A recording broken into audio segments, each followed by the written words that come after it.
Hi guys! I just want to share about this metallic dish rack na nabili ko sa Shopee sa halagang 1,300 pesos plus from 12,528 at dahil sale, yun na nga, binili ko siya dahil sa kagustuhang ma-organize ko yung aking kusina. So, pagkahugas mo ng pinggan, pwede mo na siyang ilagay doon sa kaniyang lagayan para ma-drain yung mga water. Ito yung store guys, kcyy.ph metallic dish rack from 12,000 plus nasa 1,300 na lang including shipping fee. So ayan guys, ino-organize na natin yung ating dish rack para lagyan na natin at later makikita nyo yung finished product.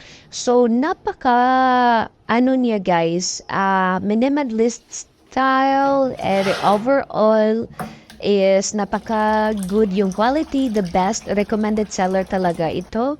And napakabilis na deliver guys yung item na to. So a little bit heavy lang siya. So pero okay, yakang-yaka. So dito yung sa gilid yung mga kutsara, then yung mga kutsilyo is nasa gitna. And then sa itaas naman is nandito yung aking mga lagayan ng mga baso, mga pinggan, and then sa pinaka-tuktok, pinakadulo is nandun yung mga yung mga Tupperwares, and then sa gilid naman is nandito yung aking tadtaran, and then the frying pan.